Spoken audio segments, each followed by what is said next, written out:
I made breakfast for Chloe, the campus beauty, for 3 years. After we got married, she claimed she wasn't feeling well, and needed 2 more years to recover before she could be with me. I just thought she was unwell, but to my shock, she was secretly having fun with the foreman in a shipping container at the construction site. Standing outside the metal shack, I recorded her soft moans on my phone. Brad, go easy. That idiot Ethan is just a dog. He brings me breakfast every day. I just wanted a free servant. A cigarette burned down to its filter, and I remained silent. I calmly saved the video and called her 29-year-old mother, Vivian. I've broken up with her. Are you still willing? Yesterday, my girlfriend Chloe said she was coming to the construction site to find me. It happened to be a day when none of the workers were on duty. I was busy from 6 to 9 in the morning, preparing a table full of her favorite dishes in the construction site office, and I even specially ordered her favorite boba tea. But I had been sending Chloe messages since 9 in the morning, and she hadn't replied. With dozens of messages on WhatsApp going unanswered, and her phone constantly busy, I was on pins and needles. By 5 in the afternoon, worried something had happened to her, I was about to call the police. Just then, her call came through, and I heard her condescending voice. Are you so bored? If I don't reply, it means I'm busy. Can't you mind your own business instead of constantly messaging and calling? You are so childish. Am I going to get lost at my age? It's annoying. From her end, I heard a low male voice that sounded somewhat familiar, along with her sweet, coquettish replies. The call ended abruptly, leaving only a dial tone echoing in my ear. I stared at the boba tea on the table, slowly growing cold. Remembering the disdainful look she always gave me, the last bit of warmth in my heart vanished. She had forgotten that we had planned to eat together today. It was their 1000-day anniversary. Slumped in the office chair, I watched the sky darken outside the window, until the construction site's floodlights came on, and strange sounds emanated from the shipping container area. I stood up, flicked the cigarette butt from my fingers, and walked towards the shipping container, peering inside. In that instant, my mind went blank. Chloe and Brad were in the shipping container, chatting and laughing. Brad had his arm around her slender waist, leaning over her, arranging her wind-tossed hair, whispering softly in her ear. Chloe, with a shy expression, tilted her head back and offered her red lips. After a long entanglement, she finally emerged from the shipping container. Clearly reluctant to leave, I stood frozen by the window until the sound of high heels, growing closer, snapped me back to reality. What are you standing there for? Go get my bag. Chloe glared at me impatiently, then she seemed to suddenly realize something, and her expression turned panicked. You saw everything. That was a supervisor from your engineering department here for inspection. We were just being polite. Seeing my silence, she walked over and shoved me hard. I crashed heavily against the shipping container, the metal clanging harshly. What are you standing there gaping for, like an idiot? Go get my bag, you fool. Her words stabbed me like a knife. I looked up at her, my eyes filled with bitterness and rage. But she didn't seem to care in the slightest. Catching sight of the takeout and boba tea on the table, a mocking curve formed on her lips. You actually have the nerve to put out this garbage. And you specifically ordered boba tea. So poor and dramatic. It makes me sick just looking at it. I don't want a single sip. After saying that, she turned, pulled out her phone, and walked to a corner to make a call. Her voice instantly became sweet and enchanting. Brad, I'm coming up. Drive carefully. I stood up, leaning on the cabinet with a bitter smile, when my phone suddenly vibrated. It was a video sent by the construction site's surveillance team. The timestamp showed 3 p.m., exactly when she claimed she was going to inspect the project. Tapping on the video, my hand trembled uncontrollably. The images were sickening. On the surveillance footage, Chloe was disheveled and shaking. She was curled up in Brad's arms like a kitten, both of them breathless. Brad was passionately caressing her, and she didn't resist in the slightest. Instead, she responded eagerly, lost in the moment. Thinking of their intimacy in the shipping container just now, my stomach churned. It turned out she wasn't unwell, she just felt uncomfortable with me. Brad was the only one in her heart. Even though he had deeply hurt her in the past, she still loved him intensely. And her explanation just now was so flimsy and ridiculous. I remained silent for a long time, then saved the video. I opened my contacts and found her mother Vivian's number. I didn't expect the call to go through so quickly, especially at this late hour. Vivian, I'm breaking up with Chloe. Are you still willing?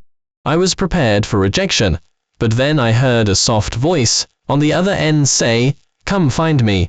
The next morning, I placed the printed breakup agreement on the office desk at the construction site. I had originally thought she would be the one to propose this agreement, but it turned out I was the one filling it out. Vivian invited me to dinner that evening. Although she was 29, she looked no different from a 19-year-old. I simply replied, "Okay." After arriving at the construction site, I started clearing my office desk, preparing to go to HR to process my resignation. I had overseen this construction site from a barren plot of land to its completion, transforming it from an overlooked project into a prominent development, all thanks to my relentless effort, day and night. Although this was my father's property, ever since Chloe and I got together, he had put me in full charge of this project. Now, to simply hand over this entire endeavor to Chloe and Brad, I couldn't bring myself to accept it. "Excuse me, you are blocking the way." That insincere politeness dragged me back from my thoughts. Just as I was about to step aside, the person deliberately bumped into me, scattering the blueprints I held all over the floor. Looking up, I saw Brad's smirking face. He theatrically reached out to help me, his face full of feigned concern. The moment my hand touched his arm, he jumped back as if scalded, clutching his arm and collapsing to the ground. This 6-foot-tall strongman actually started to sob, tears instantly welling up. "Ethan, I was just trying to help you. How could you pinch my arm?" Brad's cries grew louder, drawing everyone on the construction site. Chloe appeared from nowhere and stood by Brad's side. I watched in disbelief as Brad rolled around on the ground, throwing a tantrum, and looked at him with eyes full of pity and concern. Only when I saw the triumphant smirk in Brad's eyes did I realize it was a setup. I quickly turned to Chloe to explain. "Chloe, he's the one who bumped into me. I didn't touch him." Chloe remained silent, and for a moment, I thought she might believe me. But the next second, she raised her hand and slapped me across the face. "Ethan, aren't you being too arrogant? Brad is the engineering department supervisor. If he accidentally bumped into you, how can you bully him like this? Are you even a man?" I clutched my stinging face, looking at Chloe in disbelief. I never thought she would publicly slap me for Brad. Chloe gave me a furious glare, then turned to help Brad, showering him with endless concern. I watched her bustling around, my face burning with pain. A few older workers helped me up, quietly trying to comfort me. "Ethan, don't be sad. Chloe is just confused right now. That is a drama queen, don't take it to heart." I offered them a grateful smile, but my heart was filled with disappointment and irony. I had actually expected Chloe wouldn't believe me, but I hadn't anticipated her humiliating me like this. After gathering my things, I turned to leave. Just then, Chloe sent me a message on WhatsApp. "Come to the infirmary and help me put on some medicine." Seeing's message, a glimmer of hope flickered in my heart. Pushing open the door to the infirmary, the scene before me sent a chill down my spine. Brad was half reclining on the hospital bed. Chloe was straddling his lap, gently blowing on the red mark on his arm. Hearing the door open, Chloe hastily stood up. She looked at me with a stern face. "What are you dawdling for? The patient is getting impatient. Hurry up and put medicine on Brad." "I won't hold what happened today against you." Chloe glared at me impatiently, her tone growing more aggressive. So she had called me here to put medicine on Brad. I had foolishly thought she cared about me. I stood rooted to the spot, feeling both angry and wronged. Chloe, however, paid no attention and pushed me directly to the bedside. Brad grinned at me, his eyes full of scorn and mockery. "It doesn't actually hurt that much. Chloe insisted you come. It's really too much trouble for Ethan. But my leg is a bit numb from Chloe sitting on it earlier. Ethan, could you kneel down and massage it for me?" Hearing him say that, my fists clenched tightly. Without a word, Chloe kicked me hard in the back of the knee. Caught off guard, I fell to my knees, my face directly in front of Brad's crotch. What are you hesitating for? Brad is injured, what's wrong with serving him? Chloe lectured me self-righteously, every word defending Brad. My heart felt like it was being twisted by a knife, and a wave of humiliation washed over me. I had dated Chloe for 2 years, given up my family's company, and come to this construction site to be a lowly engineer. All the sincerity and genuine feelings I poured into her were worth less than a scumbag who had cheated her out of her money. I stood up abruptly, looked at Chloe, and said, "Do you really love Brad that much? If you choose him, then let's break up." After I finished speaking, Chloe froze, her gaze shifting between me and Brad, her expression hesitant. Seeing her like that, a faint glimmer of hope ignited in my heart again. "Chloe, my arm really hurts." Brad suddenly groaned. Chloe immediately rushed to his side, tenderly stroking his arm. "Don't worry, Brad, I'll take you to the hospital right away." Chloe helped Brad walk out. Brad leaned his full weight on her.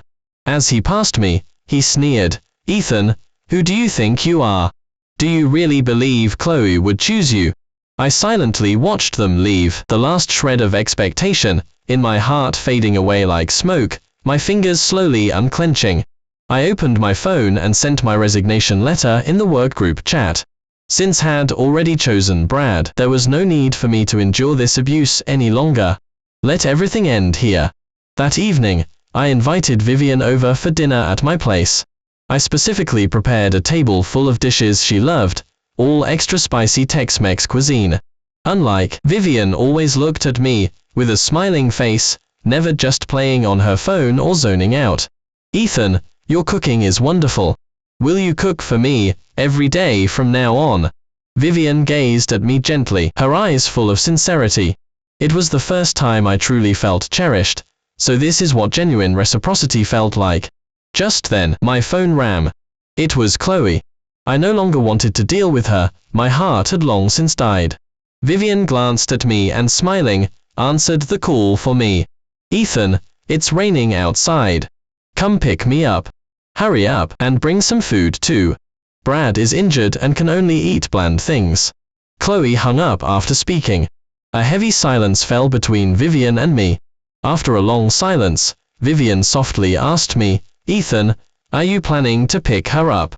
I didn't speak, just took the marriage license out of my bag and handed it to her. "No, I'm not. Tomorrow, we'll go to the county clerk's office, and from then on, I'll have nothing to do with her." I had already decided to move out tonight. Once my divorce certificate was finalized, I would cut off all contact with Chloe. Vivian smiled and hugged me, resting her head on my chest, her voice as gentle as flowing water. "Ethan, I'll be waiting for you to marry me." After left, I started packing my suitcase. This dormitory was provided by the construction site. Back then, to pursue Chloe, I gave up my family's real estate company and became a poor engineer. At that time, Chloe had been swindled by Brad until she lost everything. She was so distraught she wanted to jump into a river, and I saved her. I helped her rebuild the engineering team. She was wary of me at first, but after seeing my capabilities, she started to look at me in a new light. I worked with Chloe for 2 years, and I truly fell for her. She, in turn, used that sincerity to make me work tirelessly without complaint. Now, I no longer wanted to be that fool, cleaning up her messes. I thought I didn't have many belongings, but as I packed, I realized how much I had wanted to stay by her side. I looked around, yet couldn't recall a single warm memory. In our 2 years of dating, she always kept her distance from me. The door suddenly burst open, and Chloe stormed in, soaking wet. She stared fixedly at me, looking utterly disheveled. "Ethan, why didn't you come pick me up? You can't even do this small thing right. How dare you say you love me?" I gave her a cold glance and continued packing. I knew all too well that in her eyes, I was supposed to obey her unconditionally, otherwise it meant I didn't love her enough. Seeing that I ignored her, Chloe bit her lip. She saw the Tex-Mex cuisine on the table, red oil bubbling, chilies everywhere. Chloe trembled with rage. She grabbed my sleeve, pointed at the table of food, and yelled, "Ethan, I told you to make something bland. Not spicy. Brad is sick, do you want to kill him? No one at our construction site can handle spicy food. We've been together for 2 years, and you still can't remember that." Hearing her accusations, I let out a cold laugh. "Chloe, I don't seem to have any obligation to cook for your lover. Besides, for 2 years, did you ever know that I love spicy food? Did you ever notice that I constantly accommodated your tastes? If you care about Brad so much, why do you need me to do this small favor for him?" Hearing me say that, Chloe froze, looking at me in disbelief.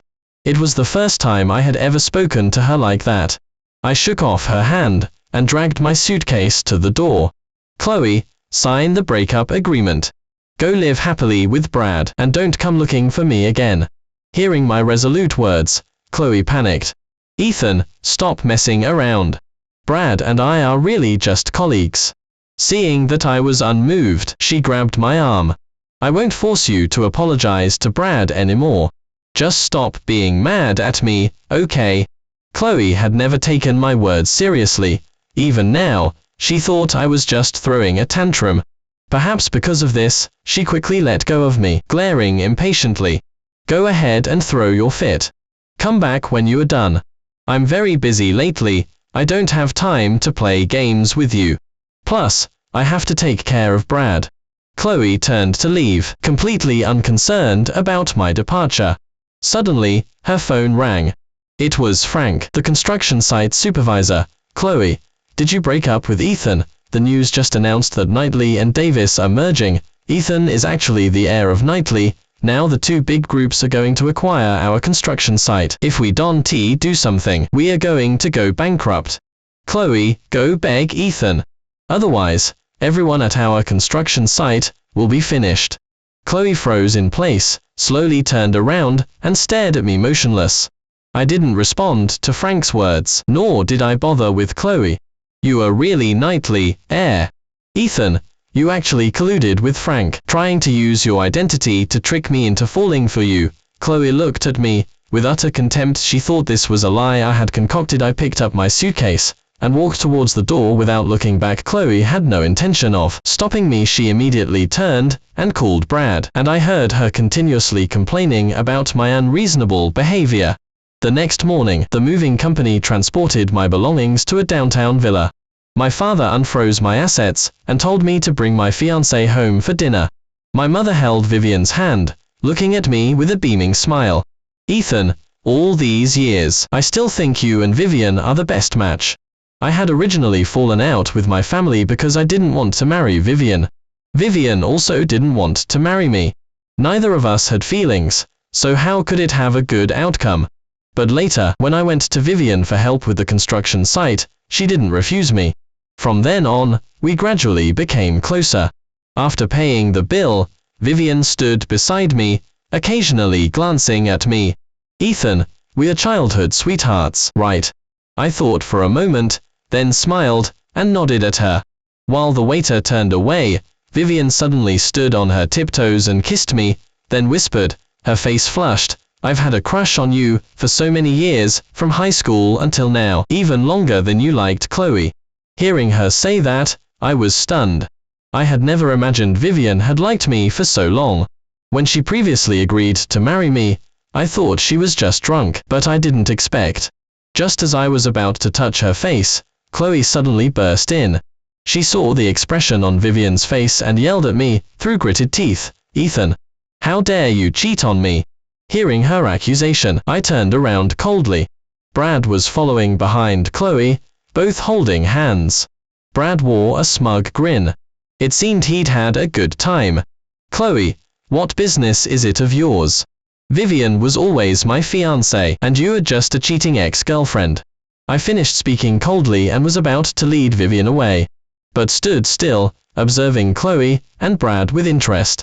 Chloe thought her own mother was intimidated, believing she was the other woman and afraid to face the legitimate partner. Chloe glanced at me guiltily, but she wasn't afraid to confront Vivian. "Bitch. How dare you seduce my man?" And with that, she moved to hit Vivian. I quickly caught her hand, and she looked at me in shock. Vivian, with a backhand, slapped Chloe, and Brad didn't stop her. Chloe, I really should thank you for handing Ethan over to me, all for a good-for-nothing like Brad. Oh, and I sent you a big gift. I wonder if you've received it. Vivian gave a contemptuous smile, then took my hand and left the restaurant. Chloe stared blankly at our receding figures, then suddenly yelled, "Ethan, are you really leaving?" Chloe tried to break free from Brad to chase after me, but held her tightly, whispering something in her ear. Sure enough, Chloe stopped, turned around, and began comforting Brad. In that moment, I finally gave up on her completely, never to have any expectations again. Vivian told me she had already acquired the construction site's shares in my name, and publicly announced our engagement. She couldn't stand seeing Chloe treat me like that, and feared I would go soft, so she took matters into her own hands. Seeing her grow increasingly apologetic as she spoke, I gently stroked her hair. "You did it for my good. I won't blame you." She breathed a sigh of relief, then smiled, and congratulated me on taking over my father's position, becoming the new head of Knightley.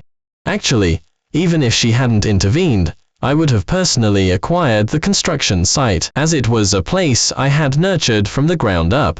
Vivian and I set our wedding for 6 months later. To prepare for the wedding, we were practically inseparable. Knightley continued to thrive under my management. However, the acquisition of the construction site encountered resistance. Chloe refused to let go, resorting to various forms of harassment and pestering, but due to the disparity in our statuses, she couldn't even get close to me. I didn't expect her to find my home and wait for me outside for an entire afternoon. Chloe's eyes were swollen, and her face was gaunt. She looked terrible. Seeing me, she immediately jumped up and pointed her finger at my nose, yelling, "Ethan, just because you are the CEO, you want to take over the construction site. You are truly cold-blooded and greedy. If it's because of me, give up that thought. I won't beg you." Hearing her say that, I couldn't help but laugh. "Chloe, you think too highly of yourself. Ethan, with your capabilities, acquiring the construction site would be easy. But you've dragged it out this long. Aren't you just waiting for me to beg you?" Chloe simply didn't believe I had given up on her. She kept insisting I was just throwing a tantrum, and would eventually come back to her. I took a deep breath, suppressing my anger, and called my assistant right in front of her. "Acquire the construction site immediately. Don't give them any opportunities." Chloe still didn't believe me, thinking I was just putting on an act to deceive her. It was the height of summer, when she suddenly pressed herself against me, wrapping her arms around my waist. "Ethan, don't be angry because of Brad. He's just a piece of trash. He's nowhere near as important as you. As long as you are willing, I'll dump him right away, and be your perfect CEO's wife, okay?" Chloe's voice was syrupy sweet, and her hand moved to caress my neck. But I felt nothing for her, only disgust. In 2 years of dating, she had never initiated physical contact with me. Even to hold her hand, I had to go to great lengths to please her. Now, for my status, she readily abandoned her modesty, even resorting to using her body to tempt me. I suppose she was like this with Brad too. The only difference was that she genuinely wanted intimacy with Brad, not just to use him or curry favor. I coldly removed her hand, stepping back repeatedly to put distance between us. "If you are so interested, Chloe, why don't you go entertain Brad? Maybe he can help you save the construction site." Chloe's face darkened. She silently watched me move away from her, and hearing what I said shocked her even more. She hadn't expected me to actively push her toward Brad. "Ethan, you are doing this on purpose, aren't you?" Just then, her phone rang again. It was Frank. "Chloe, the construction site has been acquired. Prepare to file for bankruptcy." The call ended. Chloe stared at me in horror, unable to speak. I didn't bother with her. My phone played the special ringtone I had set for Vivian. "Darling, your Vivian is calling." I immediately answered the phone and spoke to Vivian tenderly. Chloe was left ignored, her expression changing rapidly. Hearing the doting tone I used with Vivian, she suddenly shrieked hysterically. I glared at her, annoyed. "If you are sick, go see a doctor." Hearing me say that, Chloe stood rooted to the spot, staring blankly as I walked away. For a long time after that, I heard no news of her. I lived a peaceful, comfortable life, accompanying Vivian to choose her wedding gown and take photos. I secretly ordered an expensive wedding ring, planning to surprise Vivian with it at the wedding. Although didn't care for such things, I wanted to do something for her. Chloe proactively sent me a breakup agreement, along with our promise ring. I didn't want to guess her intentions, nor did I care to investigate further. I simply threw the ring into the dumpster, severing all ties with the past. I next heard about Chloe through the idle chatter of the workers. I heard that after going bankrupt, she was penniless and had to cling to Brad. She only agreed to break up with me to appease him, depending on him for sustenance. But didn't want this burden at all. He constantly made her do dirty work, trying to drive her away, but she stubbornly clung to him. Later, Brad's wife found out and gave her a beating. Brad was also arrested. It turned out that after betraying her, Brad had married a wealthy woman. His earlier attempts to reconcile with Chloe were only because he was after her money.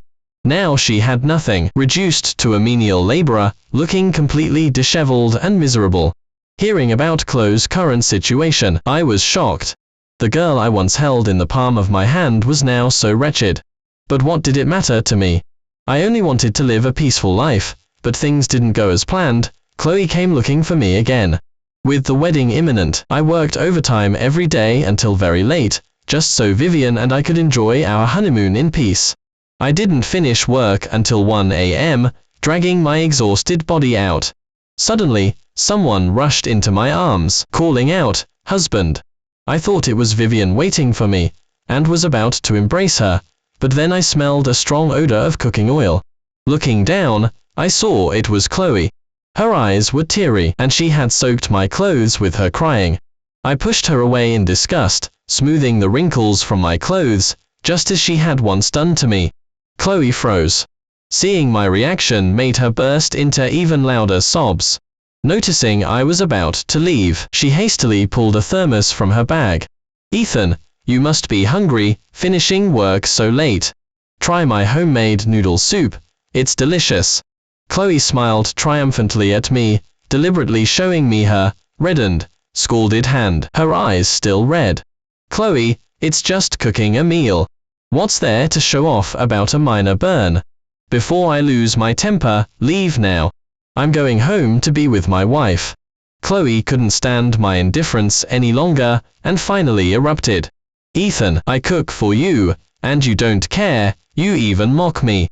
Didn't you say you loved me most?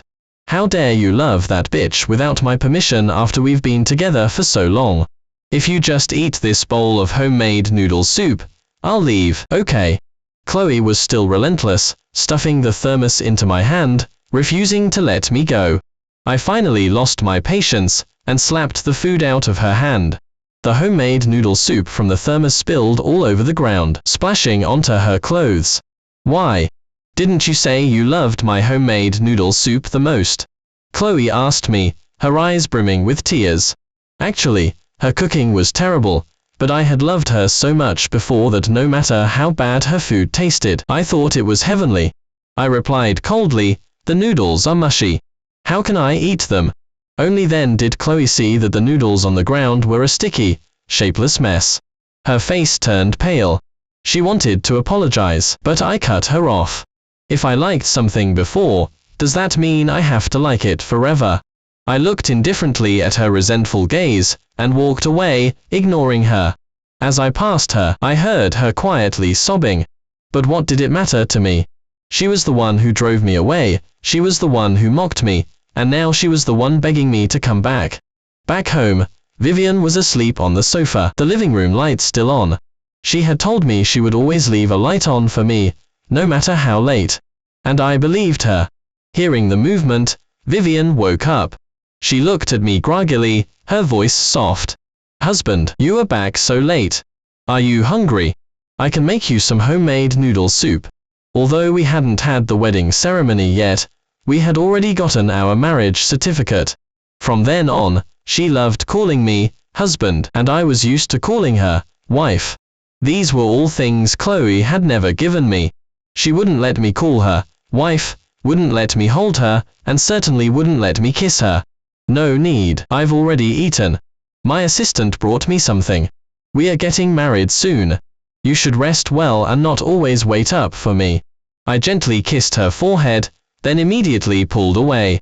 It was so late, I didn't want to disturb her rest. Chloe started appearing in front of me every day, bringing me gifts. Sometimes it was a single flower, sometimes a tie, a water bottle, or pastries.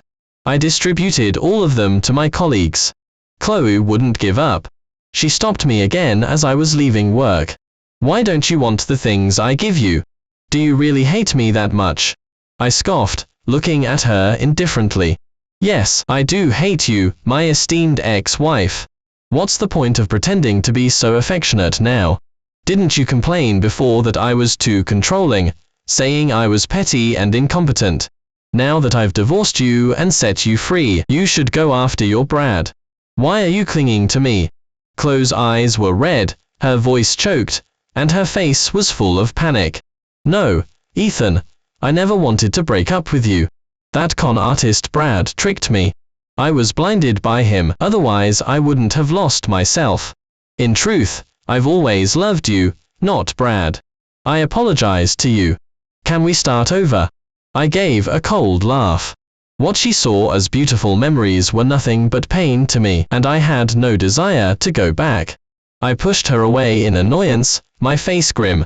Chloe, I don't want to be your crutch anymore, neither now nor in the future. Without further entanglement, I quickly left. I thought she would let go then, but she remained stubbornly deluded. The night before the wedding, Vivian disappeared. I cancelled everything and joined the police in the search, initially thinking it was a kidnapping. But it turned out to be someone closest to me.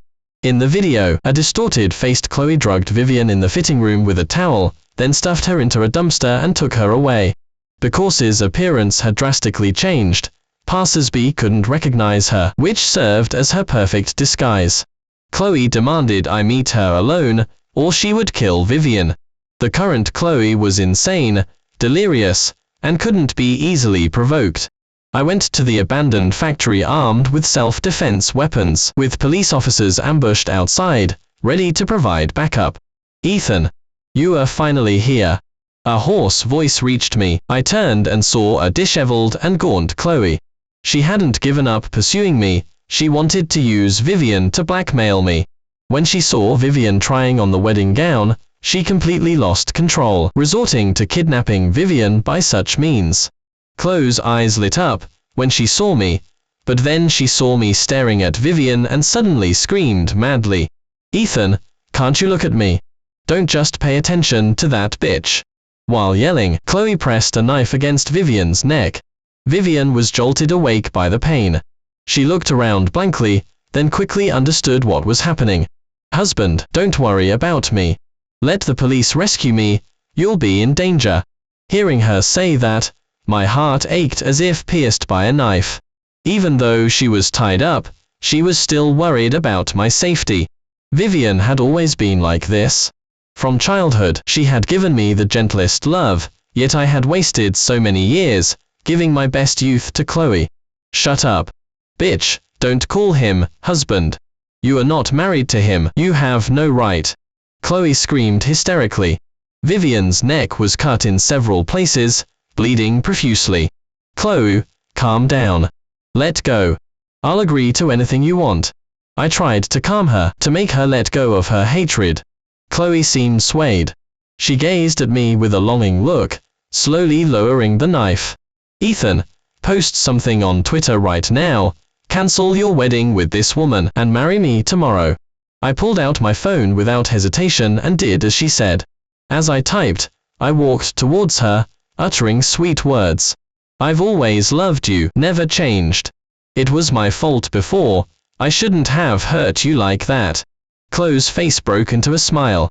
She gazed at me adoringly, unaware that those words were actually for Vivian, and I had deliberately not clarified. As if by telepathy, tears welled up in Vivian's eyes. Chloe fully lowered the knife and walked towards me. I snatched the knife from her hand, threw it to the ground, quickly untied Vivian, and pressed the panic alarm in my pocket. Chloe froze. Seeing the police rush in, she desperately lunged at me, begging, "Ethan, save me. I don't want to go to prison. I was wrong. I was just kidding with Vivian, I never meant to hurt her. Please help me, okay?" I carried Vivian away from Chloe, leaving everything to the police. Chloe was arrested on the spot. I immediately took Vivian to the hospital. Fortunately, Chloe hadn't struck too hard, it was just superficial wounds. "Husband, we'll definitely have a wonderful wedding. Don't dwell on the past anymore," Vivian said softly, leaning obediently into my embrace. My heart ached, and I held her tighter. Tomorrow's wedding was postponed for a week. Vivian needed to recover, and I had to deal with Chloe's situation. Chloe grew increasingly haggard. Without her elaborate makeup and designer clothes, she was a far cry from her former glamorous self. Seeing me, hope rekindled in her eyes. "Ethan, are you regretting it? Do you still love me? You are here to rescue me, aren't you?" Hearing her say that, irritation swelled in my heart. Suppressing my disgust, I spoke coldly, "Chloe, you won't be getting out of prison in this lifetime. I will never love you.